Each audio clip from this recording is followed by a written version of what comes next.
Hey my loves, இன்னைக்கு நம்ம பார்க்க போகிற படம் என்னன்னா 2025 வெளியான 10 Hours அப்படின்ற ஒரு தரமான த்ரில்லர் படத்தை பற்றி தாங்க பார்க்க போகிறோம். இந்த படத்தோட ஒன்லைனர் என்னன்னா, காலேஜுக்கு போன பொண்ணு இன்னும் வீட்டுக்கு வரவே இல்லை அப்படின்னு சொல்லி அந்த பொண்ணோடைய அம்மாவும் தாத்தாவும் போலீஸ் ஸ்டேஷனில் வந்து கம்ப்ளைண்ட் கொடுக்குறாங்க. ஹீரோ இந்த வழக்கை எடுத்து இன்வெஸ்டிகேஷன் பண்ணுறாருங்க. அப்போதாங்க விஷயமே தெரிய வருது, இந்த வழக்கு ஒன்னோடு ஒன்று கனெக்ட் ஆகக்கூடிய ஒரு மர்டர் வழக்கு அப்படின்ட்டு. இந்த வழக்கை எடுத்த 10 மணி நேரத்தில் ஏகப்பட்ட ட்விஸ்ட் அண்ட் டர்ன்ஸ் வெளியில் வருதுங்க. என்ன நடந்தது அப்படின்றத ஸ்டார்டிங்ல இருந்து டீட்டெயில்டாக பார்க்கலாம். அதுக்கு முன்னாடி நீங்களும் நம்ம சேனலை சப்ஸ்கிரைப் பண்ணாமல் பார்த்துட்டு இருக்கீங்க அப்படின்னா சப்ஸ்கிரைப் பண்ணி வச்சுக்கோங்க. அப்பதான் இது போன்ற இன்ட்ரெஸ்டிங்கான வீடியோஸை மிஸ் பண்ணாம பார்க்க முடியும். நீங்க பார்த்துட்டு இருக்கிறது சரண் என்டர்டைன்மெண்ட். நான் தான் சரண். வாங்க வீடியோக்குள்ள போலாம்.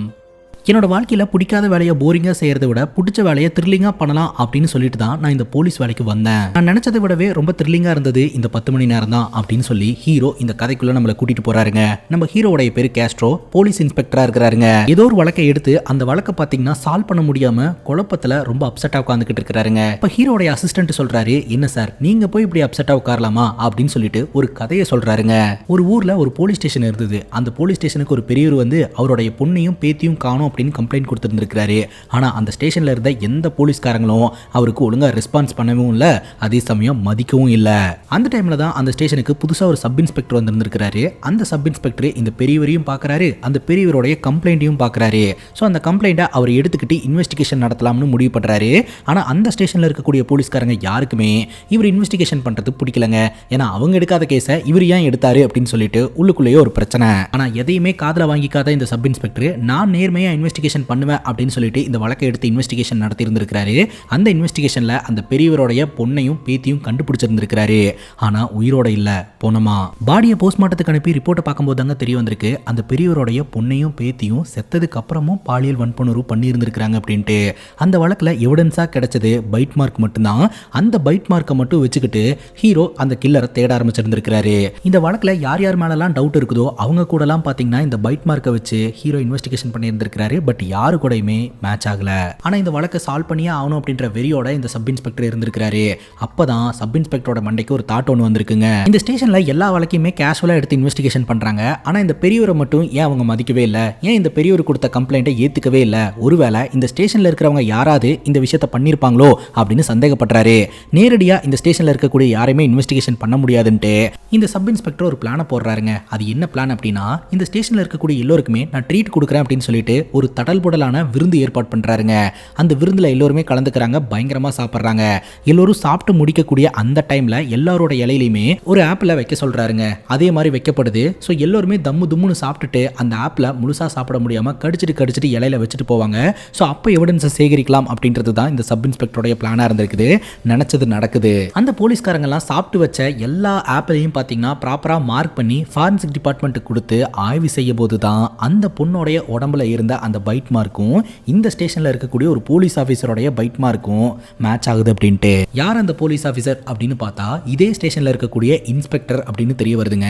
இந்த இன்ஸ்பெக்டருக்கு எதிராக கோர்ட்டு கேஸ் அப்படின்னு போனா இந்த இன்ஸ்பெக்டர் பயங்கர இன்ஃப்ளூயன்ஸான ஒரு ஆளா இருக்கிறாரு. அதனால தான் இந்த ஸ்டேஷன்ல இருக்கக்கூடிய மற்ற போலீஸ்காரங்களும் இந்த சப் இன்ஸ்பெக்டர் இந்த கேஸ் எடுக்கும்போது பிரச்சனைக்கு வந்தாங்க. சட்டப்படி என்னால இந்த இன்ஸ்பெக்டருக்கு தண்டனை வாங்கி தர முடியல, ஆனா நான் தண்டனை கொடுத்தே தீருவேன் அப்படின்னு சொல்லிட்டு அந்த இன்ஸ்பெக்டரை இவர் என்கவுண்டர் பண்ணி இருந்திருக்காருங்க. அந்த சப் இன்ஸ்பெக்டர் வேற யாரும் கிடையாது, நம்ம ஹீரோ தான். அப்பேற்பட்ட கேஸையே அசால்ட்டா ஹேண்டில் பண்ண ஒரு ஆள் சார் நீங்க போய் இந்த கேஸ்லலாம் பயப்படலாமா, கண்டிப்பா உங்களால முடியும் அப்படின்ற மாதிரி நம்ம ஹீரோவோட அசிஸ்டன்ட் பக்கத்துல நின்று நம்ம ஹீரோக்கு அட்வைஸ் பண்றாருங்க. ஹீரோ திணறிட்டு இருக்கக்கூடிய இந்த வழக்கு 10 மணி நேரத்துக்கு முன்னாடி இருந்து என்ன நடந்தது அப்படின்றத இப்ப டீடைல்டா நம்ம கிட்ட காட்டுறாங்க.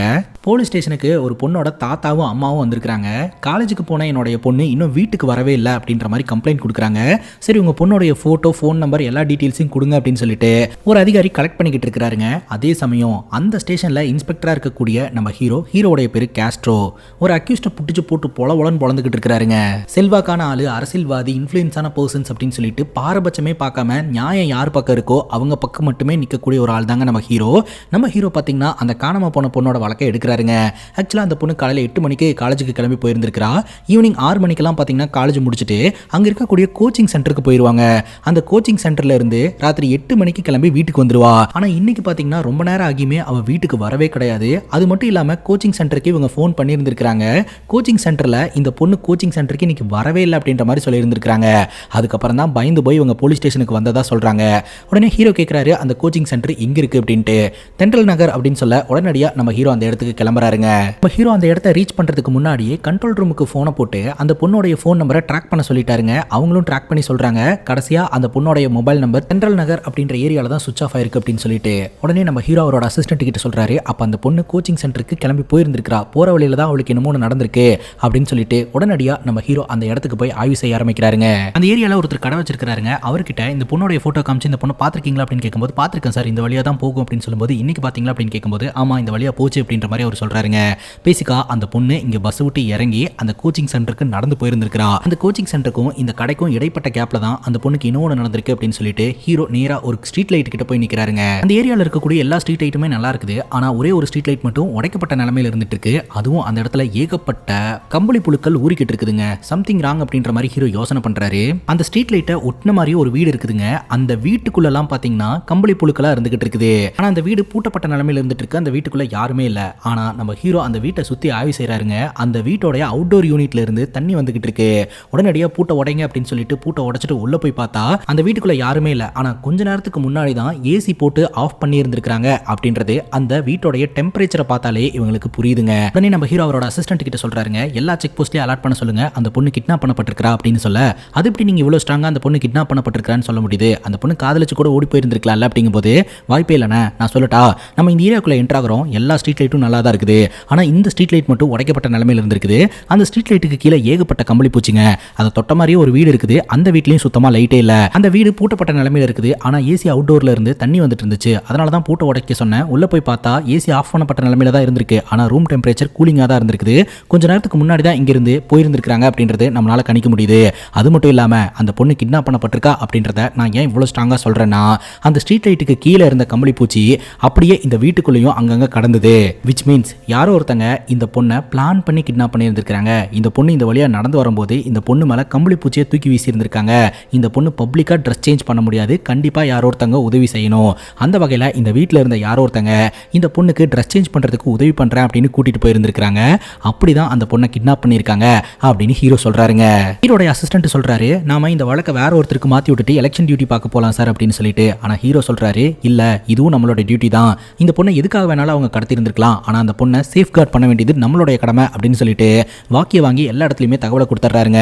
அங்க கட் பண்ணா கிட்னாப்பர் பாத்தீங்கன்னா அந்த பொண்ணுக்கு ட்ரெஸ் சேஞ்ச் பண்ணி விடுறேன் அப்படின்னு சொல்லிட்டு கூட்டிட்டு போன அந்த லேடி கிட்ட பணத்தை கொடுத்து எங்களுக்கெல்லாம் கால் பண்ணாத, இனி ஏதாவது வேலை இருந்துச்சுன்னா நாங்களே கால் பண்ணுவோம் அப்படின்னு சொல்லிட்டு பாதி வழியிலே இறக்கி விட்டுட்டு போயிடுறாங்க. ஒரு ஆம்னி வேன்ல தான் பாத்தீங்கன்னா அந்த பொண்ணை கிட்னாப் பண்ணி இருந்திருக்காங்க. இன்னொரு பக்கம் ஒரு டீம் பாத்தீங்கன்னா நேரா அந்த பொண்ணோட ஃப்ரெண்டு வீட்டில் போயிட்டு இந்த பொண்ணோட ஃப்ரெண்டு தானமா, அவளுக்கு ஏதாவது லவ் கிவ்னு ஏதாவது இருக்குதா அப்படின்ற மாதிரிலாம் விசாரணை பண்ணிட்டு இருக்காங்க. எதுனாலும் காலையில வந்து பேசுங்க அப்படின்ற மாதிரி அந்த பொண்ணோட அப்பா திட்டி அமுச்சு விட்டுறாருங்க. இந்த பொண்ணை கிட்னாப் செய்யப்பட்ட அந்த ப்ளூ கலர் ஆம்னி வேன் பாத்தீங்கன்னா ஒரு செக் போஸ்ட்ல லாக் செய்யப்படுது. அங்க இருக்கக்கூடிய ஒரு போலீஸ் ஆஃபீஸர் பாத்தீங்கன்னா அந்த ஆம்னி வேனை செக் பண்றாரு. எங்க போயிட்டு வந்துட்டு இருக்கீங்க அப்படின்னு கேட்க ஃபங்க்ஷன் அப்படின்றாங்க. லைசன்ஸ் கொடு அப்படின்னு சொல்லிட்டு லைசன்ஸ் வாங்கி செக் பண்றாரு. பின்னாடி என்ன இருக்கு அப்படின்னு சொல்லிட்டு பூட் ஸ்பேஸ் ஓப்பன் பண்ணா உள்ள ஃபுல்லா சரக்கு பாட்டிலா இருந்துட்டு இருக்கு. அப்படியே உள்ள உட்காந்துக்கிட்டு இருக்கிறவங்க எல்லாம் அந்த ஆஃபீஸர் பாக்குறாரு. அதுக்கு கீழே பாத்தீங்கன்னா தார்பாய் இருக்குதுங்க. அந்த தார்பாயை லைட்டா விலக்கி பார்த்தா உள்ள அந்த பொண்ணு இருக்கிறத இந்த போலீஸ் ஆஃபீஸர் பாத்துறாரு. உடனடியா இன்னொரு ஆஃபீஸருக்கு தகவலை கொடுக்க உடனடியா இந்த கிட்னாப்பர் மறைச்சு வச்சிருந்த கன்னை எடுத்து அங்க நின்னுட்டு இருந்த 2 போலீஸ் ஆஃபீஸர்ஸோடைய நெத்திலேயே ஷூட் பண்ண அந்த 2 போலீஸ் ஆஃபீஸரும் இறந்து போயிடுறாங்க. இவங்க அந்த இடத்துல இருந்து தப்பிச்சு போயிடுறாங்க. இந்த தகவல் தெரிஞ்சு சம்பவம் நடந்த இடத்துக்கு நம்ம ஹீரோ வராருங்க. அந்த 2 கான்ஸ்டபிள்ஸும் இறந்துட்டாங்க அப்படின்ற தகவல் தெரிய வருது. அதே சமயம் அந்த ஆம்னி வேன் இந்த இடத்துல இருந்து தப்பிச்சு போகும்போது அங்க இருக்கக்கூடிய பேரிகேட்ல இடிச்சுட்டு தான் போயிருந்திருக்கும். அந்த ஆம்னி வேனோடைய கண்ணாடியும் பெயிண்ட்டும் பார்த்தீங்கன்னா அந்த பேரிகேட்ல ஒட்டி இருக்கும். அதை வச்சு அது என்ன கலர் ஆம்னி வேன் அப்படின்றத வந்து ஹீரோ கண்டுபிடிச்சிட்டாருங்க. முன்னாடியா வாக்கி டாக்கில பார்த்தீங்கன்னா எல்லா செக் போஸ்ட்டுக்கும் அலர்ட் பண்றாரு. இந்த வண்டியோட டீட்டெயில்ஸை சொல்லி இந்த வண்டி ஏதாவது வந்ததுன்னா உடனடியாக இன்ஃபார்ம் பண்ணுங்க, பிடிச்சி வைங்க அப்படின்னு சொல்லிட்டு. அதே சமயம் இந்த வண்டியை பிடிக்கிறதுக்கு நம்ம ஹீரோ கிட்ட ஒரு ஷார்ட்கட் ரூட் இருக்குதுங்க. அந்த ஷார்ட்கட் ரூட் எடுத்தோம்னா கண்டிப்பா இந்த வண்டியை பிடிச்சிடலாம் அப்படின்னு சொல்லிட்டு ரொம்ப வேகமா அந்த ஷார்ட்கட் ரூட்ல ஹீரோ போறாருங்க. ஒரு கட்டத்துக்கு மேல இவர் தேடி வந்த அந்த ப்ளூ கலர் ஆம்னி வேனை இவர் கண்டுபிடிச்சிடறாருங்க. ரொம்ப வேகமா ஃபாலோ பண்ணிட்டே வந்துட்டு இருக்காரு. அதுக்குள்ள உட்காந்துக்கிட்டு இருக்கக்கூடிய கிட்னாப்பர்ஸ் எல்லாம் ரொம்ப பயந்து போயிடுறாங்க. இந்த மாதிரி போலீஸ் வண்டி வந்துகிட்டு இருக்குது, ரொம்ப வேகமா ஓட்டு அப்படின்னு சொல்லிட்டு. ஒரு கட்டத்துக்கு மேல இந்த ஆம்னி வேன் காணாம போயிருது. பார்த்தா ஒரு இடத்துல நின்றுட்டு இருக்குதுங்க. உடனடியா அந்த இடத்துக்கு போன நம்ம ஹீரோ அந்த ஆம்னி வேனுக்குள்ள போய் பார்த்தா உள்ள யாரையுமே காணோம். பூட் ஸ்பேஸ்க்குள்ளேயும் ஒண்ணுமே இல்லைங்க. அதே சமயம் ஃப்ரண்ட்ல வந்து பாக்குறாரு, இந்த பேரிகார்ட் அடிச்சதற்கான தடயம் எல்லாமே அந்த வண்டியில இருக்குது. நாம தேடி வந்த வண்டி இந்த வண்டி தான் அப்படின்றத 100% நம்ம ஹீரோ உறுதி செஞ்சிடறாருங்க. அந்த இடத்துல ஒரு அபண்டனான பில்டிங் இருக்குதுங்க. அந்த பில்டிங்குள்ள தான் அந்த பொண்ணை தூக்கிட்டு போயிருப்பானுங்க அப்படின்னு சொல்லிட்டு நம்ம ஹீரோ உள்ள நுழையிறாரு. பார்த்தா பெட்ரோல் பாட்டில்ஸ் எல்லாத்தையுமே ஊத்தி நம்ம ஹீரோவை எரிச்சு கொள்றதுக்கு முயற்சி பண்றானுங்க. பயங்கரமா அடிதடி பஞ்சாயத்து பண்றாங்க. ஹீரோவும் எல்லாத்தையும் போட்டு அடி அடி நடிக்கிறாருங்க. ஒரே ஒருத்த மட்டும் நம்ம ஹீரோ கிட்ட வசமா மாட்டிக்கிறான். அவனை போட்டு பொலவலன்னு பொலந்து அந்த பொண்ணு எங்க அப்படின்ற மாதிரி கேட்க, எனக்கு எதுவுமே தெரியாது சார், எங்க கிட்ட இந்த வேலையை பண்ண சொல்லி காசு கொடுத்தாங்க, அதனால தான் நான் பண்ணுனேன் அப்படின்ற மாதிரி அவன் சொல்றான். சரி, நீங்க கிட்னாப் பண்ணிட்டு வந்த பொண்ணு எங்க அப்படின்ற மாதிரி கேட்க, வேற ஒரு வண்டியில மாத்தி விட சொன்னாங்க, மாத்தி விட்டாச்சு, அவ்வளவுதான் எனக்கு தெரியும் அப்படின்ற மாதிரி சொல்ல, அவனுக்கு இந்த வேலையெல்லாம் கொடுக்குறான்ல, அவனுக்கு போனை போடு அப்படின்னு ஹீரோ சொல்றாருங்க. அவனும் போனை போடுறான். அட்டன் பண்ண உடனே இது என்னடா புது பழக்கம், காலெல்லாம் பண்ற அப்படிங்கும் போது, இல்ல பொண்ணு வந்துருச்சா இல்லையான்னு கேட்கறதுக்காக தான் ஃபோன் பண்ண அப்படின்ற மாதிரி அவர் சொல்றான். ஆனா அவனுக்கு தெரிஞ்சு போச்சு பக்கத்துல போலீஸ் நின்றுட்டு இருக்காங்க அப்படின்ட்டு. இங்க பாரு, லவுட் ஸ்பீக்கர் போடு அப்படின்னு சொல்லிட்டு நம்ம ஹீரோ கிட்டயே பேசுறாருங்க. இங்க பாரு, நீ எவ்வளவு பெரிய கொம்பனா இருந்தாலும் உன்னால ஒன்றும் பண்ண முடியாது, உன்னால முடிஞ்சதை பண்ணு அப்படின்னு சொல்லிட்டு அவன் பாட்டுக்கு போனை கட் பண்ணிடுறாங்க. இதுல கடுப்பான நம்ம ஹீரோ அவனை பார்த்து, ஏண்டா நீங்க நல்லா இருக்கிறதுக்காக பொண்ணுங்களை கடத்துவீங்க, கொலை பண்ணுவீங்க, எல்லாம் பண்ணுவீங்க, அதெல்லாம் பார்த்துட்டு நாங்கள் சும்மா இருக்கணுமா அப்படின்ற மாதிரி சொல்லிட்டு நெருப்பு பந்தத்தை எடுத்துட்டு வந்து ஒரு சொருகிடுறாருங்க. ஆக்சுவலா நம்ம ஹீரோ மாலை போட்டிருக்கிறாரு. அவரு இப்போ மலைக்கு போக வேண்டிய நேரம். அதுக்கிடையில தான் பார்த்தீங்கன்னா இந்த ஒரு வழக்கு வந்திருக்கு. இந்த வழக்கை சால்வ் பண்ணிட்டு மலைக்கு போகலாம் அப்படின்னு சொல்லிட்டு ரொம்ப தீவிரமா இந்த வழக்கை இன்வெஸ்டிகேஷன் பண்றாருங்க. உடனடியாக கண்ட்ரோல் ரூமுக்கு போனை போட்டு கொஞ்ச நேரத்துக்கு முன்னாடி ஒருத்தன் பேசினானே அந்த நம்பரை கொடுத்து ட்ராக் பண்ண சொல்றாருங்க. அந்த நம்பர் பார்த்தீங்கன்னா பெங்களூர்ல ரெஜிஸ்டர் ஆன நம்பர். ஆனா அந்த நம்பர் கடைசியா சுவிட்ச் ஆஃப் ஆனது கள்ளக்குறிச்சி லொகேஷன் அப்படின்ற மாதிரி கண்ட்ரோல் ரூம்ல சொல்றாங்க. அதே கண்ட்ரோல் ரூமுக்கு ஐம்பொன் டிராவல்ஸ் அப்படின்ற ஒரு பஸ்ல டிராவல் பண்ணிட்டு இருக்கக்கூடிய பேசஞ்சர் கால் பண்றாருங்க. அதாவது ஐம்பொன் டிராவல்ஸ் அப்படின்ற பஸ்ல ஒரு பொண்ணை டார்ச்சர் பண்ணிட்டு இருக்காங்க சார், உடனடியாக வந்து காப்பாத்துங்க அப்படின்னு சொல்லிட்டு எந்த லொகேஷன், அந்த பஸ் எங்க இருக்கு அப்படின்ற டீட்டெயில கேட்க அந்த பேசஞ்சரும் டீட்டெயில சொல்றாரு. மேலும் தகவலை தெரிஞ்சுக்கலாம்னு நினைக்கிறதுக்குள்ள போன் கட் ஆயிருதுங்க. உடனடியாக அந்த ஏரியாவில் இருக்கக்கூடிய போலீஸ்காரங்களுக்கு தகவல் வருதுங்க. ஐம்பொன் டிராவல்ஸ் அப்படின்ற ஒரு பஸ்ல வந்து ஒரு பொண்ணை டார்ச்சர் பண்ணிட்டு இருக்கிறதா கம்ப்ளைண்ட் வந்திருக்குது. அந்த பஸ் கால் பண்ண டைம்ல கள்ளக்குறிச்சி டோல்கேட்டுக்கு 5 கிலோமீட்டருக்கு முன்னாடி இருந்திருக்கு. இப்போ செக் பண்ணி பார்த்ததுல அந்த பஸ் டோல்கேட்டை கிராஸ் பண்ணி போயிட்டு இருக்கு, உடனடியாக போனா பிடிச்சிடலாம் அப்படின்ற மாதிரி சொல்ல போலீஸ்காரங்க அந்த இடத்துக்கு போறாங்க. அதிகாலை 2:50 இருக்குங்க. அந்த டைம்ல பாத்தீங்கன்னா அந்த பஸ்ஸை பேரிகார்டெல்லாம் போட்டு நிப்பாட்டுறாங்க. அந்த பஸ்ல இருக்கக்கூடிய எல்லாருமே இறங்க சொல்றாங்க. அந்த டிரைவர் ஏன் எதுக்கு அப்படின்ற மாதிரி கேட்கிறாரு. ஸோ எங்க ஓனருக்கு உடனடியாக இன்ஃபார்ம் பண்ணணும் அப்படின்னு சொல்லிட்டு ஓனருக்கு இன்ஃபார்ம் பண்றாரு. ஆக்சுவலா இவங்க இன்ஃபார்ம் பண்றதுக்கு முன்னாடியே ஏன் பஸ் நிக்குது அப்படின்ற மாதிரி சொல்லிட்டு அந்த கம்பெனில இருந்து கால் பண்ணிடுறாங்க. ஏன்னா அந்த பஸ் ஜிபிஎஸ் ட்ராக்கிங் போலீஸ் செக்கிங்காக பஸ் நிப்பாட்டி இருக்கிறோம் அப்படின்ற மாதிரி சொல்லிடுறாருங்க. உடனடியாக போலீஸ்காரங்க அந்த பஸ்ல இருக்கிறவங்களை எல்லாம் இறக்கி விட்டுட்டு அந்த பஸ்க்குள்ள போய் பார்த்தா எல்லோருக்கும் பயங்கர அதிர்ச்சிங்க. அந்த பஸ்ல டிராவல் பண்ணிட்டு இருந்த ஜீவா அப்படின்ற ஒரு நபர் கழுத்துல ஏதோ ஒரு கூர்மையான ஆயுதத்தால குத்தப்பட்டு கொலை செய்யப்பட்டு இறந்து கிடக்கிறாரு அப்படின்ட்டு. அந்த பையன் யாரு, அந்த பையனோட ஃபேமிலி யாரு அப்படின்ற டீட்டெயில் எல்லாம் போலீஸ்காரங்க எடுக்கணும்னு பார்த்துட்டு இருக்காங்க. பார்த்தா அதே பஸ்ல டிராவல் பண்ணிட்டு இருக்கக்கூடிய திவ்யா அப்படின்ற ஒரு பொண்ணு ஜீவா ஜீவா அப்படின்னு சொல்லிட்டு கதறி அழுவ ஆரம்பிக்கிறாங்க. அந்த பொண்ணையும் மற்ற பேசஞ்சர்ஸையும் சமாதானப்படுத்தி போலீஸ் வண்டியில ஏற்றி ஸ்டேஷனுக்கு கூட்டு போறதுக்கான ஏற்பாடு பண்றாங்க. இப்போ நம்ம ஹீரோ அங்க இருக்கிற ஒரு போலீஸ் ஆஃபீஸர் கிட்ட சொல்றாருங்க, இந்த பஸ்ல ஒரு பொண்ணை டார்ச்சர் பண்ணிட்டு இருக்காங்க அப்படின்ற மாதிரி தான் கண்ட்ரோல் ரூமுக்கு கால் வந்தது. ஆனா இங்க வந்து பார்த்தா அந்த மாதிரி எதுவுமே நடக்கல. மாறா ஒருத்தன் செத்து கிடக்குறான், சம்திங் ராங். அது மட்டும் இல்லாம அந்த காணாம போன பொண்ணுக்கு எதுவும் நடக்கிறதுக்குள்ள கண்டிப்பா அந்த பொண்ணை கண்டுபிடிச்சே ஆகணும். ஸோ அதனால தீவிரமா இன்வெஸ்டிகேஷன் பண்ணுங்க அப்படின்னு சொல்லிட்டு நம்ம ஹீரோ அவரோட டீமுக்கு இன்ஸ்ட்ரக்ஷன் கொடுத்துட்டு இருக்காருங்க. இப்போ ஒரு ஃபாரன்சிக் டாக்டர் கூட்டிட்டு வந்து, சார் இந்த டைம்ல உங்களை வர வச்சதுக்கு என்ன மன்னிச்சுக்கோங்க, எனக்கு உடனடியாக இவரோட போஸ்ட்மார்ட்டம் ரிப்போர்ட் வேணும், ஏன்னா அந்த ரிப்போர்ட்டை வச்சு தான் யாரு கில்லர் அப்படின்றத கண்டுபிடிக்க முடியும் அப்படின்னு சொல்ல அந்த டாக்டர் சொல்றாரு, போஸ்ட்மார்ட்டம் ரிப்போர்ட் பண்றதுக்கு நிறைய ப்ரொசீஜர்ஸ் இருக்கு, அதெல்லாம் ஃபாலோ பண்ணிட்டு தான் போஸ்ட்மார்ட்டம் பண்ணணும். அப்படிங்கும்போது எனக்காக நீங்க அந்த ரூல்ஸ் அண்ட் ரெகுலேஷன்ஸ் எல்லாத்தையுமே பிரேக் பண்ணி ரிப்போர்ட்டை கொஞ்சம் சீக்கிரமா கொடுக்க முடியுமா அப்படின்னு கேட்க, சரி நீங்க இந்த கேஸை சால்வ் பண்றதுக்கு இவ்வளவு கஷ்டப்படும் போது எங்களால முடிஞ்ச சப்போர்ட்டை நாங்க கொடுக்குறோம் அப்படின்ற மாதிரி சொல்லிட்டு டெட் பாடியை உடனடியா போஸ்ட்மார்ட்டம் பண்றதுக்காக எடுத்துட்டு போயிடுறாங்க. இப்போ அந்த பஸ்ல டிராவல் பண்ண எல்லாருமே பாத்தீங்கன்னா நம்ம ஹீரோ அவரோட ஸ்டேஷனுக்கு கூட்டிட்டு போய் உட்கார வைக்கிறாருங்க. அதுல ஒரு கர்ப்பிணி பெண்ணும் இருந்துட்டு இருக்காங்க. அது மட்டும் இல்லாம இந்த பஸ்ல டிராவல் பண்ணிட்டு இருந்த ஒரு பேசஞ்சர் பயங்கரமான செல்ஃபி பைத்தியங்க. எங்க போனாலும் செல்ஃபி எடுக்கிறத வழக்கமா வச்சிருக்கக்கூடிய ஒரு ஆளு ஸ்டேஷன்லயும் செல்ஃபி எடுத்துக்கிட்டு இருக்க நம்ம ஹீரோ கடுப்பா எல்லாரோட போனையுமே முதல்ல வாங்கி வைங்க அப்படின்ற மாதிரி சொல்லிடுறாருங்க. அங்க இருக்கக்கூடிய பேசஞ்சர்ஸ் எல்லாருமே நம்ம ஹீரோ பாக்குறாருங்க. உடனே அவரோட அசிஸ்டன்ட் கிட்ட கண்ட்ரோல் ரூமுக்கு போனை போட்டு ஒரு பொண்ணை டார்ச்சர் பண்ணிட்டு இருக்காங்க அப்படின்ற தகவலை கொடுத்தது யார் அப்படின்றத கண்டுபிடிங்க. அது மட்டும் இல்லாம இங்க இருக்கக்கூடிய எல்லாரோட கைரேக பயோடேட்டா எல்லாத்தையுமே எடுத்து ஃபாரன்சிக் டிபார்ட்மெண்ட்டுக்கு அனுப்பி வைங்க. இவங்க மேல ஏதாவது கேஸ் ஹிஸ்டரி இருக்குதா அப்படின்றத செக் பண்ணிடலாம் அப்படின்ற மாதிரி சொல்றாருங்க. ஒரு 20 இருந்து 25 பேர் அந்த பஸ்ல டிராவல் பண்ணிருப்பாங்க. சோ அதற்கான ப்ராசஸும் பாத்தீங்கன்னா ப்ராப்பரா நடந்துட்டு இருக்கு. இப்போ இந்த பஸ் பாத்தீங்கன்னா சென்னையில இருந்து கோயம்புத்தூர் போகக்கூடிய ஒரு பஸ். இந்த பஸ்ல டிராவல் பண்ண ஒரு பேசஞ்சருக்கும் ஒரு கதை இருக்கும். ஒரு காரணத்துக்காக தான் அவங்க ஊருக்கு போவாங்க. அந்த வகையில நீ எதுக்காக கோயம்புத்தூர் போற அப்படின்னு தனித்தனியா போலீஸ்காரங்க இன்வெஸ்டிகேஷன் நடத்துறாங்க. ஒரே ஒருத்தர் மட்டும் பயங்கரமா அழுகுறாருங்க. அம்மாவோட ஆபரேஷனுக்கு சுத்தமா பணம் இல்ல, அந்த ஆபரேஷனுக்கு பணத்தை ரெடி பண்றதுக்காக தான் நான் சென்னைக்கு வந்தேன், சென்னையில வந்து பணம் சம்பாரிச்சிட்டேன், ஆனா இப்போ என்னோட அம்மா இறந்து போயிட்டாங்க, என்கிட்ட பணம் இருக்கு, அம்மா இல்ல, அம்மா பாக்குறதுக்காக தான் போறேன் அப்படின்னு சொல்லிட்டு அழுகுறாரு. சரி சரி அழுவாத, நான் இன்ஸ்பெக்டர் கிட்ட பேசி உன்னை சீக்கிரமாவே அனுப்புறேன் அப்படின்னு அங்க இருக்கிற அசிஸ்டன்ட் சொல்றாருங்க. இப்ப ஸ்டேஷன்ல இருக்கக்கூடிய திவ்யான்ற பொண்ணு அழுதுகிட்டே போயிட்டு அந்த பஸ்ஸோட கண்டக்டர் சட்டையை பிடிச்சி ஏன்டா அவனை கொன்ன அப்படின்னு சொல்லிட்டு அங்கேயே அழுவ ஆரம்பிக்கிறாங்க. நம்ம ஹீரோ அந்த கண்டக்டர் பாக்குறாரு. அதுக்கப்புறம் கண்டக்டர் தனியா கூட்டிட்டு போயிட்டு விசாரணை நடத்துறாருங்க. இந்த கண்டக்டர் அவரோட விருஷனை சொல்ல ஆரம்பிக்கிறாரு. ஒரு 8 மணிக்கு பாத்தீங்கன்னா இந்த பஸ் இந்த இடத்துல இருந்து கிளம்புறதா இருந்தது. பேசஞ்சர்ஸ் எல்லாம் லைனா வந்து அந்த பஸ்ல ஏறிக்கிட்டு இருந்தாங்க. அப்பதான் இந்த செல்ஃபி பேசஞ்சர் அந்த இடத்துக்கு வந்திருக்கான். அங்க நின்றுட்டு இருக்கக்கூடிய எல்லாரும் கூடயுமே பாத்தீங்கன்னா சம்பந்தமே இல்லாம போய் செல்ஃபி எடுத்துட்டு இருக்கான். ஒருத்தர் வந்து அக்செப்ட் பண்ணிக்கிட்டு போஸ்ட் கொடுத்துருக்காங்க. ஒரு சிலர் டென்ஷன் ஆகி திட்டமும் செஞ்சிருந்திருக்காங்க. இந்த பஸ்ஸோட கண்டக்டர் டிரைவர் அப்படின்னு சொல்லிட்டு எல்லாரும் கூடயுமே அவன் போட்டோ எடுத்துட்டு இருந்திருக்காங்க. அதே பஸ்ல தான் பாத்தீங்கன்னா நம்ம தங்கதுரையும் போர்டு ஆகுறாருங்க. அவருக்கு நீண்ட நாளாவே பொண்ணு பார்த்துட்டு இருந்திருக்காங்க. எந்த பொண்ணுமே கிடைக்கவே இல்லை. ஃபைனலி ஒரு பொண்ணு கிடைச்சிருக்குது. விடிஞ்சா அவருக்கு கல்யாணத்துக்கு போற குஷியில தான் பாத்தீங்கன்னா இந்த பஸ்ல போர்டா இருந்திருக்காருங்க. சீக்கிரம் வண்டி எடுங்க அப்படின்ற மாதிரி பரபரப்பா இருந்துகிட்டு இருக்காரு. அந்த டைம்ல தான் செத்து போன பையனான இந்த ஜீவாவும் அவனோட காதலியான திவ்யாவும் இந்த பஸ்ல போர்டா இருந்திருக்காங்க. பேசிக்கா இவங்க 2 பேரும் வீட்டை விட்டு ஓடி வந்துட்டாங்களாட்டு இருக்குதுங்க. ஜீவா பாத்தீங்கன்னா நீ எதுக்கும் கவலைப்படாத, என்னோட ஃப்ரெண்ட்ஸ் இருக்கானுங்க, நம்ம அங்க போன உடனே எல்லாத்தையும் அவனுங்க பாத்துப்பானுங்க அப்படின்ற மாதிரி சமாதானப்படுத்திக்கிட்டு இருக்காருங்க. அதுக்கப்புறம் ஒவ்வொருத்தங்களா பாத்தீங்கன்னா இந்த பஸ்ல போர்டாக ஆரம்பிக்கிறாங்க. நம்ம ஹீரோ அந்த கண்டக்டரோட அந்த நேம் லிஸ்ட்டை பாக்குறாருங்க. அதுல ஜனனி அப்படின்ற பொண்ணு பேர்ல வந்து ரவுண்டு போட்டு வச்சிருந்திருக்காரு.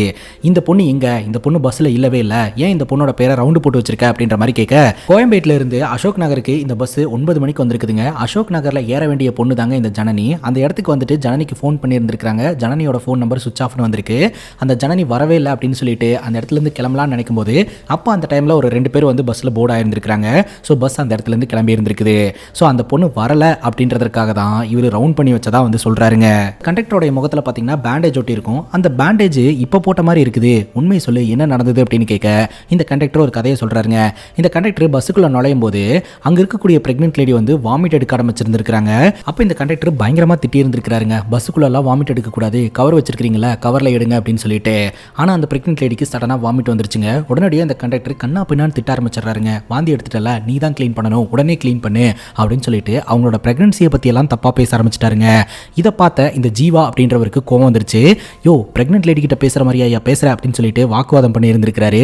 அந்த வாக்குவாதம் கைகலப்பா மாறி இருக்குது. 2 பேருக்குள்ள சண்டைங்க. அந்த சண்டையில இந்த ஜீவா அடிச்சுதான் கண்டக்டரோட தலையில ரத்தம் வந்துருந்துருக்குது. இப்ப பிரசன்ட்ல நம்ம ஹீரோ கேட்கிறாருங்க. அதுக்கப்புறம் இந்த ஜீவான்றவனை எப்ப நீங்க பாத்தீங்க அப்படின்னு கேட்க இந்த கண்டக்டர் பாத்தீங்கன்னா இந்த பஸ்ல இருக்கக்கூடிய எல்லோருக்குமே வாட்டர் பாட்டிலும் பெட்ஷீட்டும் அதுக்கப்புறம் வெட் டிஷ்யூவும் சப்ளை பண்ணி இருந்திருக்காருங்க. அப்போ அவர் பார்த்ததா வந்து சொல்றாரு. இந்த பஸ்ஸோட பேசஞ்சர் டீடைல்ஸ் சொல்லு அப்படிங்கும்போது இந்த கண்டக்டர் டீடைலா சொல்றாருங்க. மொத்தம் 16 டிக்கெட் வந்து புக் ஆயிருந்திருக்குது. அதுல ஒருத்தர் வரல, பேலன்ஸ் 15. அது போக இந்த கண்டக்டர் பாத்தீங்கன்னா 10 டிக்கெட் கொடுத்தாராம். ஆக மொத்தம் 25 பேர் இந்த பஸ்ல டிராவல் பண்ணாங்க. மற்ற டீடைல்ஸ் எல்லாமே அந்த ஃபைல்ல இருக்கு அப்படின்னு இந்த கண்டக்டர் சொல்றாருங்க. இப்போ நம்ம ஹீரோ டிரைவரை பார்த்து கேட்கிறாரு, ஒரு பிரெக்னென்ட் லேடி வாமிட் எடுக்கணும்னு நினைக்கிறாங்க, ஏன் நீங்க பஸ்ஸை நிப்பாட்டவே இல்லை அப்படின்னு கேட்க, இந்த பஸ்ஸை நம்ம நினைச்ச இடத்துல நிப்பாட்ட முடியாது சார், ஏன்னா இந்த பஸ் ஜிபிஎஸ் ட்ராக்கிங்கோட இருந்துட்டு இருக்குது. ஸோ நம்ம எங்க போறோம், எங்க வண்டியை நிப்பாட்டுறோம் அப்படின்ற எல்லா டீட்டெயிலுமே ஓனருக்கு தெரியும். இன்கேஸ் ஏதாவது எமர்ஜென்சி வண்டியை நிப்பாட்டணும் அப்படின்னா கூட ஓனர் கிட்ட கேட்கணும். அவங்க வந்து எது சேஃபான பிளேஸ்னு சொல்லுவாங்க, அந்த இடத்துல தான் வண்டியை நிப்பாட்டணும். அதனால தான் சார் நான் வண்டியை நிப்பாட்டல அப்படின்னு சொல்ல, ஜீவாக்கும் இந்த பஸ்ல டிராவல் பண்ண பேசஞ்சர்ஸ் யாராவதுக்கும் சண்டை நடந்ததா அப்படின்ற மாதிரி கேட்க, ஆமா சார் ஒரு பொண்ணு கூட அப்படின்னு இந்த கண்டக்டர் சொல்றாரு. யார் அந்த பொண்ணு அப்படின்னு சொல்லிட்டு அந்த பொண்ணை வர சொல்லி, உங்களுக்கும் ஜீவாக்கும் என்ன பிரச்சனை அப்படின்னு கேட்கும்போது, எனக்கும் ஜீவாக்கும் எந்த பிரச்சனையும் கிடையாது, ஜீவாக்கும் கண்டக்டருக்கு தான் பிரச்சனை. ஆக்சுவலா நாங்க பஸ் ஸ்டாப்ல வெயிட் பண்ணிட்டு இருந்தோம், அந்த பஸ் வந்து நின்னுச்சு, நாங்க பஸ்ல ஏறும் போதே உள்ளுக்குள்ள சண்டை போட்டுட்டு இருந்தாங்க, எங்களுக்கு என்ன பிரச்சனை எல்லாம் தெரியாது. ஆனா என் கண்ணு முன்னாடி அந்த கண்டக்டரோட நெத்தியில இருந்து ரத்தம் வந்துகிட்டு இருக்கும்போது ஒரு டாக்டரா என்னால சும்மா இருக்க முடியல. அதனால இந்த ஜீவாவை பயங்கரமா பிடிச்சி திட்டி விட்டுட்டு கண்டக்டருக்கு நான் பேண்டேஜ் எல்லாம் போட்டு விட்டேன். அதுக்கப்புறம் தான் தெரிய வந்தது எதனால இந்த பிரச்சனை அப்படின்னு சொல்லிட்டு. அதுக்கப்புறம் ஜீவா பக்கம் தான் நியாயம் இருக்கு அப்படின்னு சொல்லிட்டு அவன்கிட்ட தனியா கூப்பிட்டு நான் சாரியும் கேட்டுட்டேன் அப்படின்ற மாதிரி இவங்க சொல்றாங்க. தனியா உட்காந்துட்டு இருந்தானா அப்படின்ற மாதிரி கேட்க, ஆமா அப்படின்ற மாதிரி அந்த டாக்டர் சொல்றாங்க. அப்ப கரெக்டா நம்ம ஹீரோக்கு ஒரு இம்பார்ட்டன்டான கால் வந்துருது. சரி நீங்க வெளியில வெயிட் பண்ணுங்க அப்படின்ற மாதிரி சொல்லிட்டு ஹீரோ கால் அட்டன் பண்றாருங்க. ஆனா போன பொண்ணா அந்த கள்ளக்குறிச்சி ஏரியால ஹீரோ தேட சொல்லியிருந்தார் இல்லையா, அந்த இடத்த சுத்தி போலீஸ்காரங்க தேடிட்டு கால் பண்ணியிருந்திருக்காங்க. ஸோ எலெக்ஷன் டைம் அப்படின்றதுனால பொலிட்டீஷியன்ஸ் எல்லாருமே வந்து ஆக்டிவா இருந்துகிட்டு இருக்காங்க. அதனால கடத்தப்பட்ட பொண்ணை இந்த இடத்துல வைக்கிறதுக்கு வாய்ப்பே கிடையாது சார் அப்படின்னு சொல்ல, இருந்தாலும் பரவாயில்ல எல்லா இடத்தையுமே செக் பண்ணுங்க அப்படின்ற மாதிரி ஹீரோ சொல்றாருங்க. இப்போ இந்த ஜீவாவோட கேர்ள் ஃப்ரெண்டான இந்த திவ்யாவை வர சொல்லி, ஏமா அந்த பையன் தனியா தான் உட்காந்துட்டு வந்தான் அப்படின்ற மாதிரி அவங்க சொல்றாங்க. ஆனா நீங்க 2 பேரும் வீட்டை விட்டு ஓடி வந்தவங்க தானே, என்ன நடந்தது அப்படின்ற மாதிரி கேட்க, அப்பதான் திவ்யா சொல்றா, ஆக்சுவலா இவங்க 2 பேரும் ஒன்னா தான் உட்காந்து டிராவல் பண்ணிட்டு வந்துட்டு இருந்திருக்காங்க. இந்த கண்டக்டர்னால ஏற்பட்ட பிரச்சனையின் காரணமா அந்த பிரெக்னென்ட் லேடி தேம்பி அழுதுகிட்டு இருந்திருக்காங்க. அவங்க பாவம் அப்படின்னு சொல்லிட்டு, சரி நீ இங்கேயே உட்காரு ஜீவா, நான் உங்களுக்கு சப்போர்ட்டா அங்க போய் உட்கார்றேன் அப்படின்னு சொல்லிட்டு திவ்யா சீட்டு மாதிரி உட்கார்ந்து இருந்திருக்காங்க. பிரெக்னென்ட் லேடியோட கணவர் பாத்தீங்கன்னா ஆரம்ப காலகட்டத்தில் ரொம்ப நல்ல விதமா தான் பார்த்து பார்த்துக்கிட்டாராம். போக போக அவனுடைய சுயரூபம் வெளியில் வர ஆரம்பிச்சது. அவங்க வீட்லேயும் பயங்கரமாக கொடுமைப்படுத்த ஆரம்பிச்சிட்டாங்க. என்னால் அந்த வீட்டில் வாழவே முடியல, அட்லீஸ்ட் இந்த குழந்தைக்காவது உயிரோடு இருக்கலாம் அப்படின்னு சொல்லிட்டு தான் நான் வீட்டை விட்டு வந்துட்டேன் அப்படின்ற மாதிரி அவங்க அழுகுறாங்க. சரி, உங்களுக்கும் ஜீவாவுக்கும் இருந்த ரிலேஷன்ஷிப்பை பற்றி சொல்லுங்கள் அப்படிங்கும்போது, பேசிக்காக ஜீவாவும் திவ்யாவும் பார்த்தீங்கன்னா காலேஜ் டைம்லேருந்தே வந்து லவ் பண்ணிட்டு இருந்திருக்காங்க. கிட்டத்தட்ட 4 வருஷம் லவ். அவங்க அக்காவுடைய பர்த்டே அன்னைக்கு ஜீவா வீட்டுக்கே வந்து அவங்க அப்பா கிட்ட நாங்கள் 2 பேரும் லவ் பண்ணுறோம், பொண்ணு கொடுங்க அப்படின்னு சொல்லி கேட்டுட்டாருங்க. இந்த மாதிரி பண்ணுவார் அப்படின்னு சொல்லிட்டு திவ்யா கூட எதிர்பார்க்கவே இல்லை. பார்த்து டென்ஷனான திவ்யாவுடைய அண்ணனும் சொந்தக்காரங்களும் பார்த்தீங்கன்னா நம்ம ஜீவாவை அடிச்சு அந்த இடத்த விட்டு துரத்தி விட்டுட்டாங்க.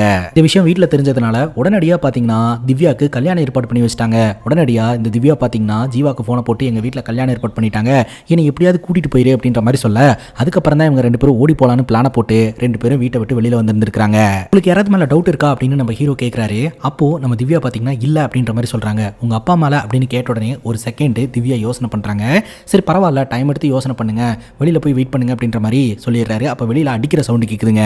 என்னடான்னு சொல்லிட்டு நம்ம ஹீரோ வெளியில் வந்து பார்த்தா ஒரு அக்யூஸ்டை போட்டு ஹீரோட அசிஸ்டன்ட் அடிச்சுக்கிட்டு இருக்காரு. இவன் யாரு அப்படின்னு கேட்க கதவோட லாக்கை உடச்சிக்கிட்டு இருந்திருக்காங்க. அந்த இடத்துக்கு போலீஸ்காரங்க போய் என்ன ஏதுன்னு விசாரிக்கும் போது போலீஸ்காரங்க மேலேயே அவன் கையை வச்சிருந்திருக்கான். அதனால இங்கே தூக்கிட்டு வந்துட்டு தான் அசிஸ்டன்ட் சொல்றாருங்க. அவன் நான் போதையில் பண்ணிட்டேன், விட்டுருங்கன்னு கெஞ்ச கொஞ்ச நேரம் தூக்கி லாக்கப்ல வைங்க அப்படின்னு சொல்லிட்டு லாக்கப்ல வச்சிடறாங்க. இப்போ நம்ம திவ்யா பார்த்தீங்கன்னா அந்த ஸ்டேஷன்ல இருக்கக்கூடிய ஒரு நபரை பார்த்து பயங்கர ஷாக்கா வராங்க.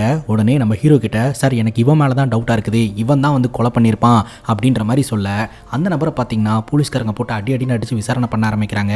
ஹீரோ கேட்குறாரு நீ எதுக்காக இந்த மாதிரி பண்ண அப்படின்னு சொல்லிட்டு. அப்போதாங்க தெரிய வருது அந்த நபரோட பேர் கேசவன். அந்த நபரும் இந்த திவ்யாவுடைய அண்ணனான ஜகனும் பார்த்தீங்கன்னா ஃப்ரெண்ட்ஸு. இவங்களோட லவ் மேட்ரு முன்கூட்டியே தெரிஞ்சு அப்போவே வார்ன் பண்ணியிருந்திருக்காங்க, இதெல்லாம் நிப்பாட்டிக்கோ அப்படின்னு சொல்லிட்டு. அதை தாண்டி இவங்க 2 பேர் லவ் பண்ணிட்டு இருந்திருக்காங்க. ஸோ அப்போ தான் பார்த்தீங்கன்னா இந்த ஜீவா அவங்க வீட்டில் வந்து லவ் சொல்லி இருந்திருக்கான். அப்போ இவங்கெல்லாம் சேர்ந்து தான் அடிச்சு விரட்டி விட்டு இருந்திருக்காங்க. அதுக்கப்புறம் இவங்க 2 பேரும் ஓடி போயிட்டாங்க அப்படின்ற தகவல் வந்து இந்த கேசவனுக்கு வந்திருக்குதுங்க. அப்போ தான் இந்த கேசவன் பார்த்தீங்கன்னா பஸ் ஸ்டாப்பில் இந்த திவ்யாவும் ஜீவாவும் ஒரு பஸ்ஸில் ஏறுறாங்க அப்படின்ற தகவலை சொல்லியிருந்திருக்கான். சரி ஓகே நீ ஃபாலோ பண்ணிட்டே இரு, மற்ற எல்லாத்தையுமே அப்பா பார்த்துப்பாரு அப்படின்னு சொல்லி இந்த திவ்யாவுடைய அண்ணங்காரன் சொல்லி இருந்திருக்கான். அதனால இந்த கேசவன் பார்த்தீங்கன்னா அந்த பஸ்லேயே போர்டாகி டிராவல் பண்ண ஆரம்பிச்சிருந்திருக்கான். ரொம்ப தூரம் டிராவலுக்கு அப்புறம் இந்த ஜகனுக்கு ஃபோனை போட்டு என்னடா பிளான் அப்படின்ற மாதிரி கேட்க, நீ எதுவும் பண்ணாத அப்பா பார்த்துப்பாரு அப்படின்ற மாதிரி சொல்ல, இவனும் பார்த்தீங்கன்னா அந்த பஸ்ஸில் அசந்து தூங்கிட்டானா. கொஞ்ச நேரம் கழிச்சு எழுந்து பார்க்கும்போது தான் இவன் செத்து போயிட்டான் அப்படின்ற விஷயமே தெரிய வந்திருக்கு. அதிகாலை 3 மணிக்கு நீ அவங்களுக்கு ஃபோன் பண்ணியிருக்கிறியே அப்படின்னு கேட்கும்போது ஜீவா செத்துட்டான் அப்படின்றத இன்ஃபார்ம் பண்ணுறதுக்காக கால் பண்ண சார் அப்படின்னு சொல்ல ஹீரோ சொல்றாரு, ஒன்று நீ தான் ஜீவாவை கொலை பண்ணியிருக்கணும், அப்படி இல்லைனா கொலை பண்ணவனை பார்த்துருக்கணும் அப்படின்னு சொல்ல, இல்லை சார் நான் கொலையும் பண்ணல, கொலைகாரனையும் பார்க்கல, நான் அசந்து தூங்கிட்டேன் அப்படின்ற மாதிரி இந்த கேசம் சொல்லிட்டு இருக்க. வெளியில் கன் ஃபயரான சத்தங்க அடிச்சு பிடிச்சி ஹீரோ வெளியில் வந்தா அதே பஸ்ஸில் டிராவல் பண்ண ஒரு மனநல பாதிக்கப்பட்டவர் ஒரு போலீஸ் ஆஃபீஸரோடைய கண்ணை பிடிங்கி பிரச்சனை பண்ணிக்கிட்டு இருக்கிறாருங்க. உடனடியாக நம்ம ஹீரோ பார்த்தீங்கன்னா அவர் மனநல பாதிக்கப்பட்டவர் அப்படின்றத தெரிஞ்சுக்கிட்டு பேசுகிற விதத்தில் பேசி எப்படியோ சேஃபாக அந்த கன்னை வாங்கிடுறாரு. அப்போ கரெக்டாக ஃபாரன்சிக் டிபார்ட்மெண்ட்ல இருந்து கால் வருதுங்க. அந்த பஸ்ஸில் டிராவல் பண்ண குரு அப்படின்றவனுடைய கைரேகையும் அந்த பஸ்ஸில் ஜீவா செத்து போன இடத்துல ஒரு கத்தி ஒன்று கிடச்சிருக்கும், அந்த கத்தி கைப்பிடியில் இருந்த கைரேகையும் மேட்ச் ஆகுது அப்படின்ட்டு இங்கே யார் குரு அப்படின்னு கேட்டு அந்த குருவை விசாரணை பண்ண ஆரம்பிக்கிறாங்க. அப்போதாங்க விஷயம் தெரிய வருது. குரு அப்படின்றவன் பார்த்தீங்கன்னா ஒரு ஹோட்டலில் வேலை பார்த்துட்டு இருந்தவன். அந்த ஹோட்டலுக்கு இந்த ஜீவாவும் திவ்யாவும் ஒரு நாள் சாப்பிட்றதுக்காக போயிருந்திருக்காங்க. திவ்யா வாஷ்ரூம் யூஸ் பண்ணலாம் அப்படின்னு சொல்லிட்டு வாஷ்ரூமுக்கு போயிட்டு வெளியில் வரும்போது அழுதுகிட்டே வந்திருக்காங்க. என்னாச்சு அப்படின்னு இந்த ஜீவா கேட்டு இருந்திருக்காரு. அப்போதான் தெரிய வந்திருக்குது இந்த குரு அப்படின்றவன் உள்ள மொபைலில் கேமரா ஆன் பண்ணி வச்சு உள்ள வர பொண்ணுங்களெல்லாம் வீடியோ எடுத்துட்டு இருந்திருக்கான். அந்த ஃபோனையும் கையோட எடுத்துட்டு வந்துட்டாங்க. ஸோ இது குருவோட ஃபோனு அப்படின்ற விஷயம் வந்து நம்ம ஜீவாவுக்கு தெரியாது. அந்த காஃபி ஷாப்பில் விசாரிக்கும் போது தான் அது அவனோட ஃபோனுன்னு தெரிய வந்திருக்குது. அதுக்கப்புறம் அடிச்சு பயங்கரமாக பிரச்சனை பண்ணிட்டு அந்த வீடியோலாம் டெலீட் பண்ணிட்டு போயிட்டாங்க. ஆனால் அதுக்கப்புறம் அந்த கடையோட ஓனர் வந்து அவனை வேலையை விட்டு தூக்கிட்டாங்க. இந்த மாதிரி வேலை போயிடுச்சு அப்படின்ற ஒரு விரக்தியிலேயே உட்காந்துக்கிட்டு இருந்திருக்கான்.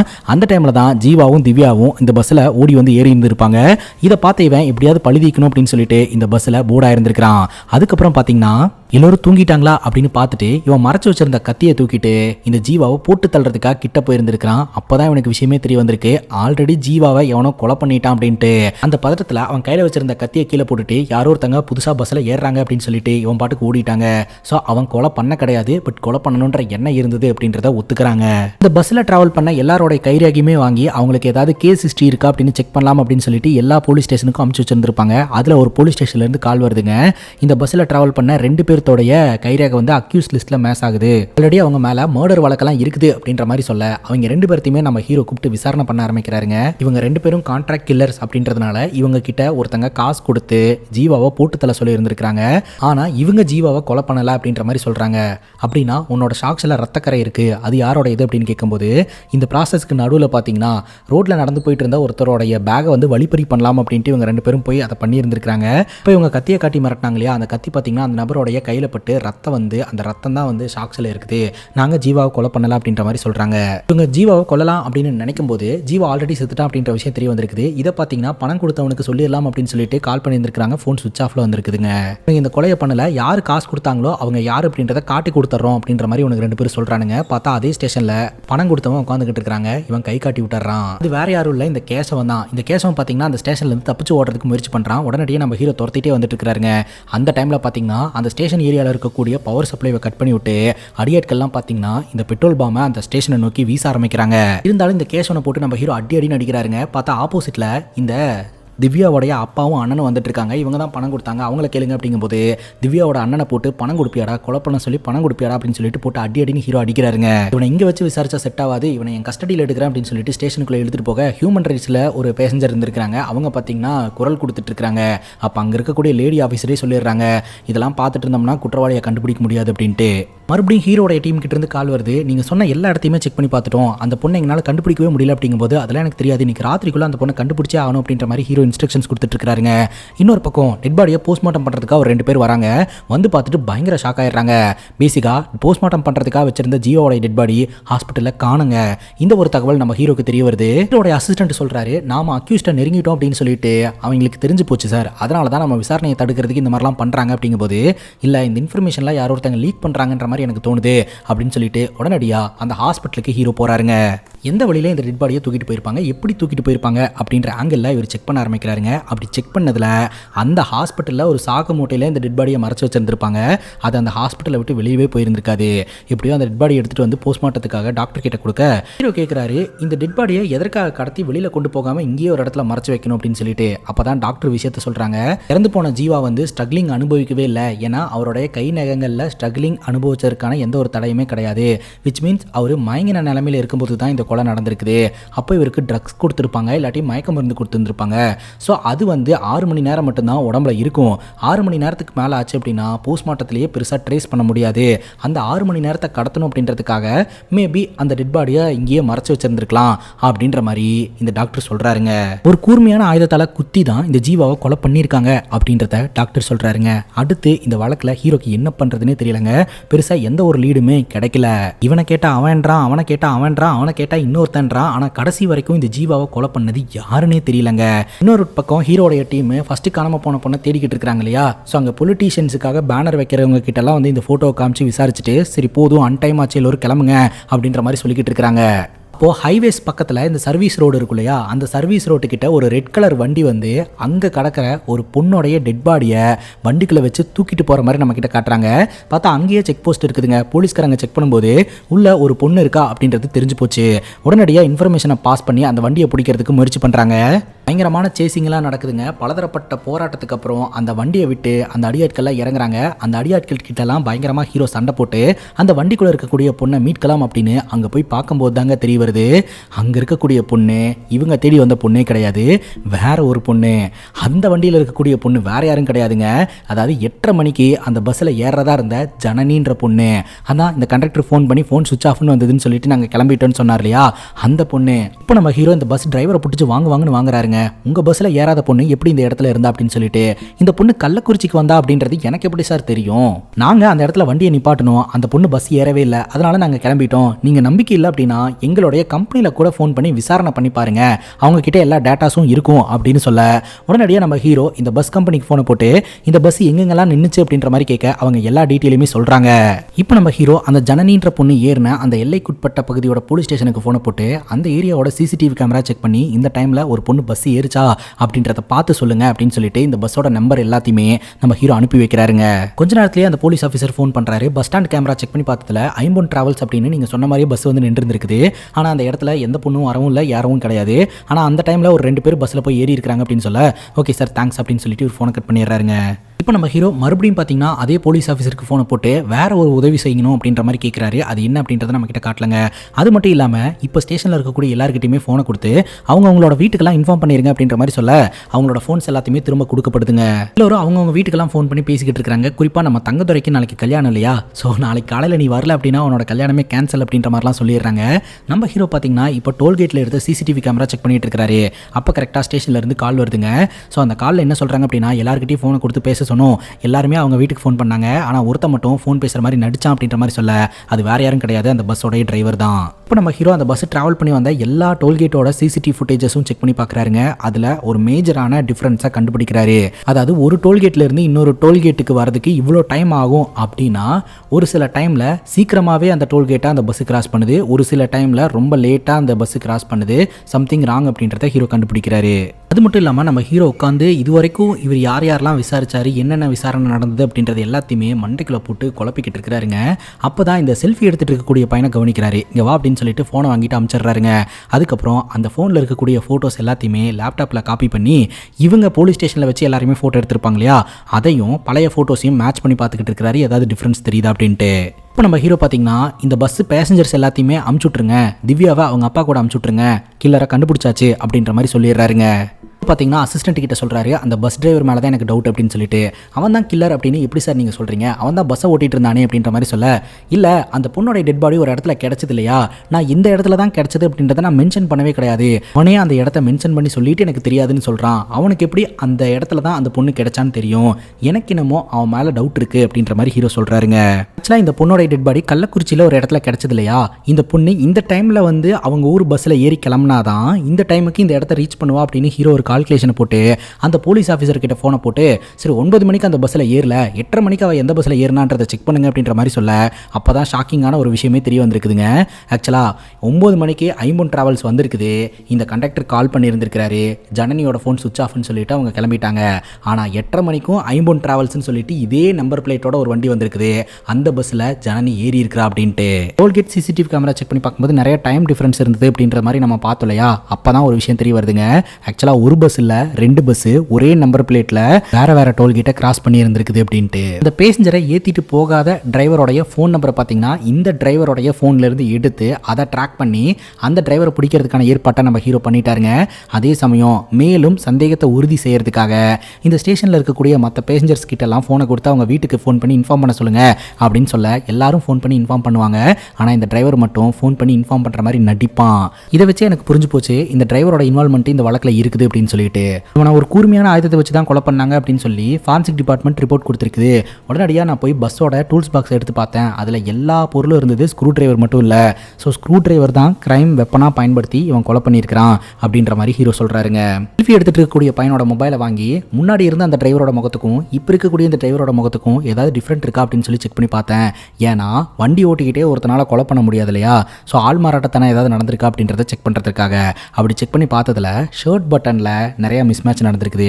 அதாவது இவன் என்ன பண்ணியிருக்கானா, கொலை பண்ணுறதுக்கு ஒரு ஷர்ட்டை யூஸ் பண்ணிட்டு அதுக்கப்புறம் வேற ஷர்ட்டை யூஸ் பண்ணியிருந்திருக்கான். ஷர்ட் பட்டனில் இருக்கக்கூடிய டிஃப்ரென்ஸை வச்சு ஹீரோ அதை கண்டுபிடிச்சிருக்காருங்க. இது எல்லாத்தையுமே ஹீரோ அவரோட அசிஸ்டன்ட் கிட்ட எக்ஸ்பிளைன் பண்ணிட்டு அந்த டிரைவரை தூக்கி வச்சு போட்டு பொலன்னு பொழக்கிறாருங்க. ஆரம்பத்தில் இவன் எதுவுமே சொல்லவே இல்லை, ஒரு கட்டத்துக்கு மேலே உண்மையை சொல்லிடுறான் சார் அப்படின்ற மாதிரி சொல்லிடுறான். ஆக்சுவலாக இந்த பஸ் கம்பெனியோட ஓனருக்கு 2 பஸ் இருக்குதுங்க. ஒரு பஸ் வந்து பேசஞ்சர்ஸுக்காகவும் இன்னொரு பஸ் வந்து அவங்க இல்லீகலாக ஏதாவது பொருட்களை எடுத்துகிட்டு போகிறதுக்காகவும் பயன்படுத்திக்கிட்டு இருந்திருக்காங்க.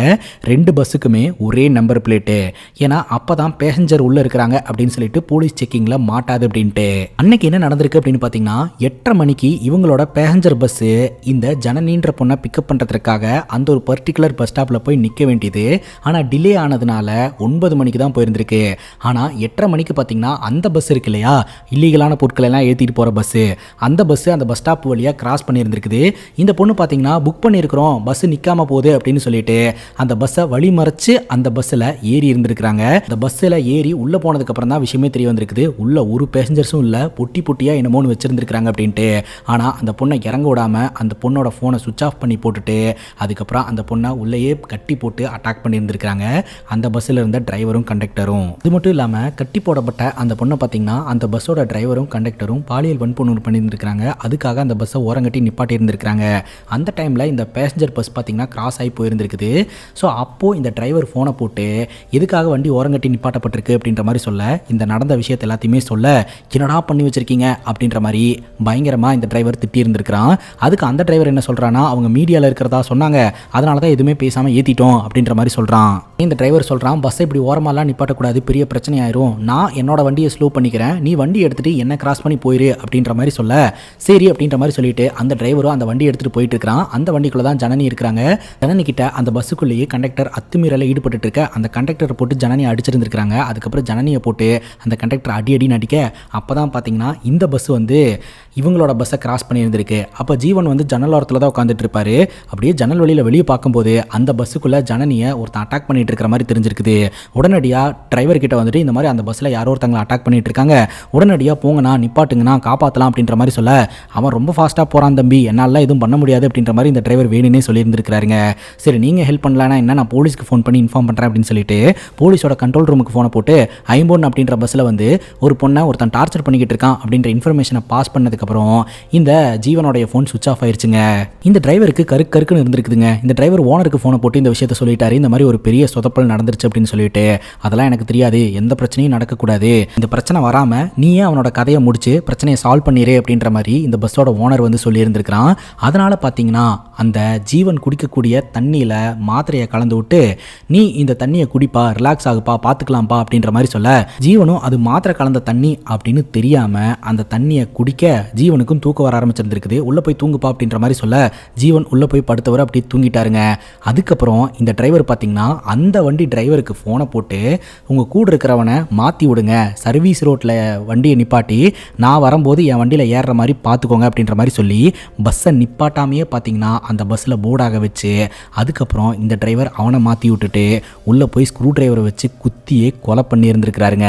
அதுக்கப்புறம் அந்த எவிடன்ஸ் எல்லாம் மறைக்கிற மாதிரி அந்த ஸ்க்ரூ டிரைவரையும் இவன் கத்தாமல் இருக்கிறதுக்கு தலகாணி வச்சு அமுத்தி கொண்டிருப்பான். அந்த தலகாணியும் தூக்கி போட்டுட்டு ஷர்ட்டையும் மாற்றிட்டு அதுக்கப்புறம் மறுபடியும் இவனை பார்த்தீங்கன்னா அந்த பஸ்ஸுக்கே மாற்றி விட்டுட்டு இவங்க டிரைவ் பண்ணி இருந்திருக்கிறாங்க.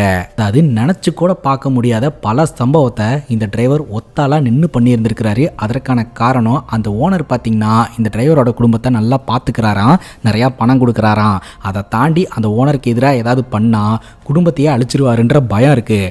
அதனால் அந்த ஓனருக்காக இதை பண்ணதாக வந்து இந்த டிரைவர் சொல்கிறாங்க. அந்த ஓனரோட இன்ஸ்ட்ரக்ஷன் என்ன அப்படின்னு பார்த்தீங்கன்னா, அந்த ஜனனி அப்படின்ற பொண்ணோடைய டெட் பாடியை சர்வீஸ் ரோட்டில் போட்டுட்டா அவங்க ஆளுங்க வந்து ஒரு வண்டியில் எடுத்துகிட்டு போயிடுவாங்க, பிரச்சனையை சால்வ் பண்ணிப்பாங்க.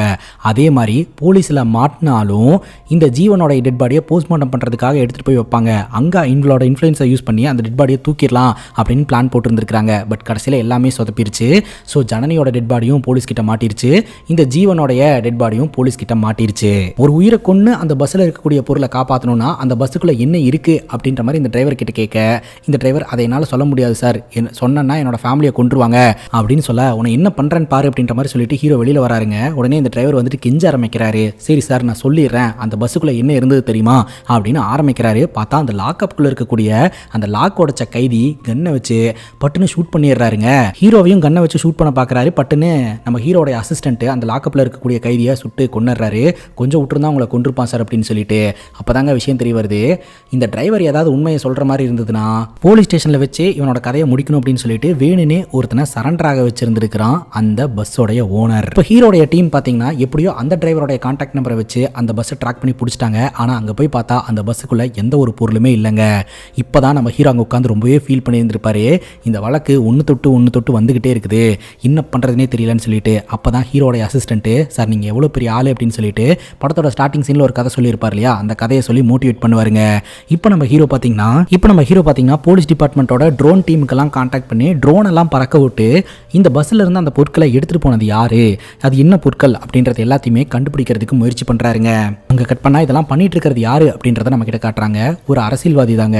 அந்த அரசியல்வாதி அரசியலில் ஜெயிக்கிறதுக்காக என்ன வேணாலும் பண்ணுறதுக்கு தயாராக இருக்கிறாருங்க. அதாவது அவரோட ஏரியாவில் இருக்கிறவரே இறந்து போயிட்டாரு அப்படின்ற மாதிரி கணக்காமிச்சு இடைத்தேர்தலையே வர வச்சிருந்துருக்கிறாருங்க. ஆனால் அவர் இன்னும் உயிரோட தான் இருக்கிறாரு. அவர் செத்து போன மாதிரி போஸ்ட்மார்ட்டம் ரிப்போர்ட்டே ரெடி பண்ணிட்டாருங்க. அந்த அளவுக்கு ரொம்பவே இன்ஃப்ளூயன்ஸான ஒரு ஆள். சப்போஸ் ஏதாவது சொதப்புச்சு அப்படின்னா உன்னை உயிரோட கொண்டு வந்து காட்டணும் அப்படின்றதுக்காக தான் உன்னை நான் இவ்வளோ நாள் உயிரோட வச்சிருந்தேன். ஆனால் இப்போ எல்லாம் எனக்கு சாதகமாக நடந்துட்டு இருக்குது, அதனால நீ உயிரோட இருக்கணும்னு அவசியமே கிடையாது, நான் பார்த்துப்பேன் அப்படின்ற மாதிரி அந்த நபரை போட்டு தள்ளிடுறாருங்க. உண்மையிலேயே இப்போ நம்ம ஹீரோ பார்த்தீங்கன்னா இந்த கில்லரை தேடி அலைஞ்சிக்கிட்டு இருக்கும்போது ஒரு வண்டி ரிவர்ஸ் எடுக்கக்கூடிய சத்தம் ஹீரோக்கு கேட்குதுங்க. இந்த சத்தத்தை இதுக்கு முன்னாடி எங்கேயோ கேட்ட மாதிரி இருக்குது அப்படின்னு யோசனை பண்ண, ஒரு பொண்ணை கிட்னாப் பண்ண வழக்கில் ஒருத்தனை போட்டு விசாரணை பண்ணும்போது அவன் லைனில் வந்துட்டு உன்னால் என்ன பண்ண முடியுமோ பண்ணிக்கோ அப்படின்ற மாதிரி சொல்லிட்டு ஃபோனை கட் பண்ணுவான் இல்லையா. அப்போ பேக்ரவுண்டில் இந்த இந்த சத்தம் கேட்டு இருந்திருக்குங்க. இப்போ இந்த இடத்துல தான் நாம தேடிட்டு இருக்கக்கூடிய கிட்னாப்பர் இருக்கிறான் அப்படின்ற மாதிரி சொல்லிட்டு அந்த கிட்னாப்பரை தேடி நம்ம ஹீரோ உள்ள போவாருங்க. அங்கே போனால் அடியாட்கள் எல்லோருமே ஹீரோவை பயங்கரமாக அட்டாக் பண்ண ஆரம்பிக்கிறாங்க. நம்ம ஹீரோவும் போட்டு எல்லாரையும் போலன்னு புழக்கிறாரு. பார்த்தா அங்கே இருக்கக்கூடிய ஒரு ரூமுக்குள்ள காணாமல் போன அந்த பொண்ணோட கழுத்தில் கத்தியை வச்சுக்கிட்டு இந்த அரசியல்வாதி நின்றுக்கிட்டு இருக்கிறான். அப்போதாங்க விஷயம் தெரிய வருது, இந்த வழக்கு ஒன்னோட ஒன்று கனெக்ட் ஆகிருந்திருக்குது அப்படின்ட்டு. ஆனாலும் நம்ம ஹீரோ அவரோட திறமையை பயன்படுத்தி அந்த அரசியல்வாதியை போட்டு பொலந்து அந்த பொண்ணை காப்பாற்றிடுறாருங்க. அப்போ தான் இதெல்லாம் எங்கிருந்து ஆரம்பிச்சது அப்படின்றத டீட்டெயில்டாக நம்ம கிட்ட காட்டுறாங்க.